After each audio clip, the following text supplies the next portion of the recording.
Baik,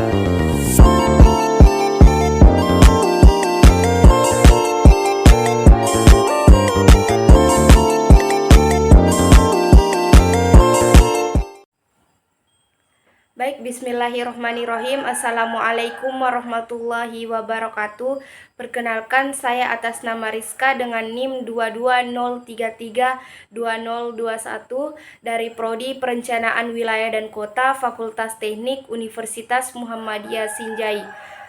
Baik, pada video kali ini saya akan membahas tentang Smart Governance, yang mana tugas ini diberikan oleh Bapak Dr. Amiruddin Eskom MT selaku dosen pengampu mata kuliah Smart City.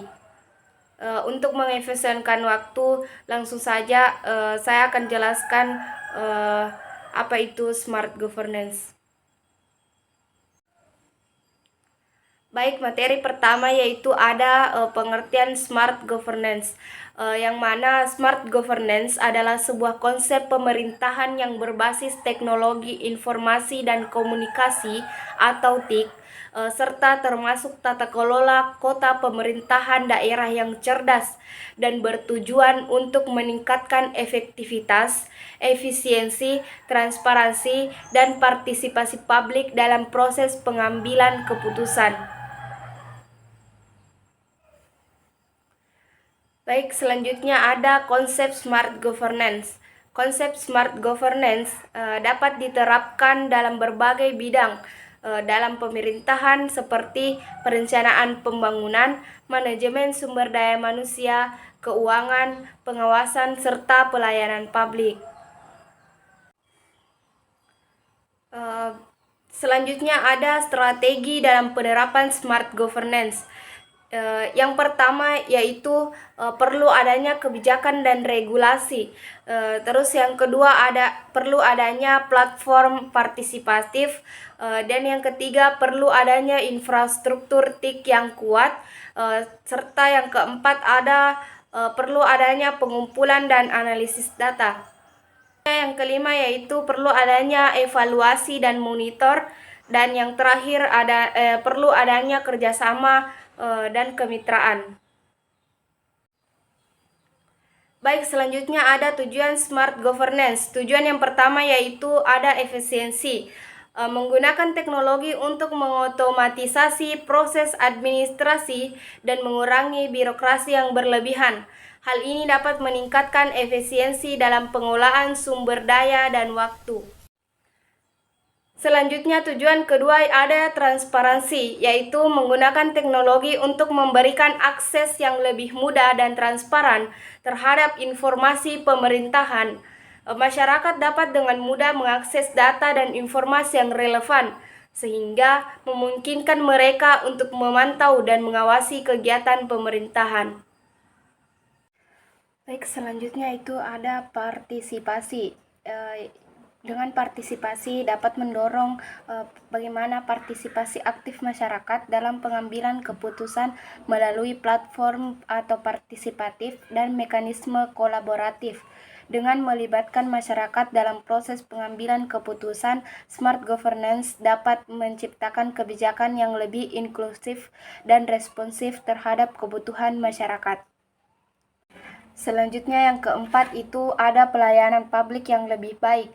Menggunakan teknologi untuk meningkatkan kualitas dan aksesibilitas layanan publik, Smart Governance dapat mempermudah masyarakat dalam mengakses layanan pemerintah seperti pembayaran pajak online, pendaftaran online, atau pengaduan online. Selanjutnya yang kelima yaitu keamanan data. Menjamin keamanan dan privasi data yang dikumpulkan dan digunakan dalam kerangka Smart Governance penting untuk melindungi data pribadi masyarakat dan memastikan bahwa data tersebut digunakan secara etis dan sesuai dengan hukum yang berlaku.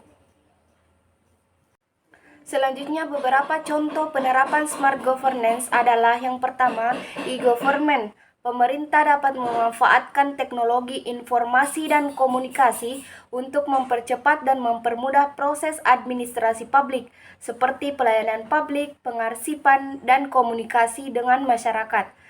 Yang kedua yaitu penerapan smart governance pada pembangunan smart city.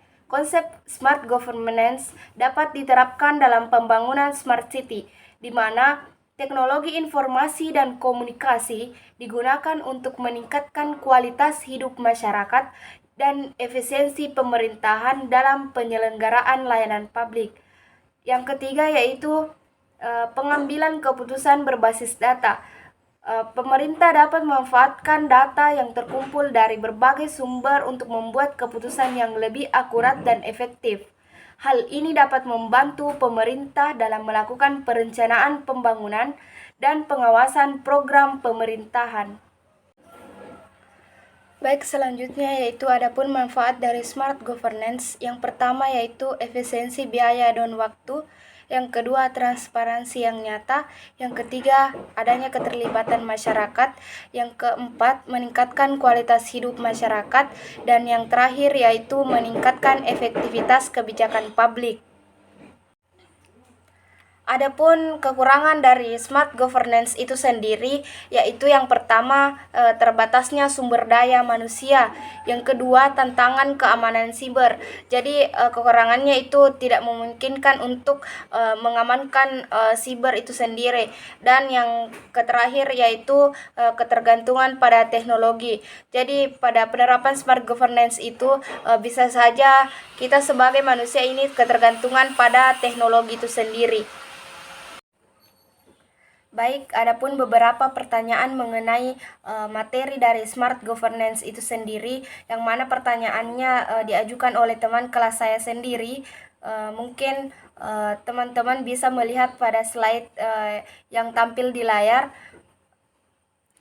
yaitu beberapa pertanyaan serta jawaban dari materi smart governance itu sendiri.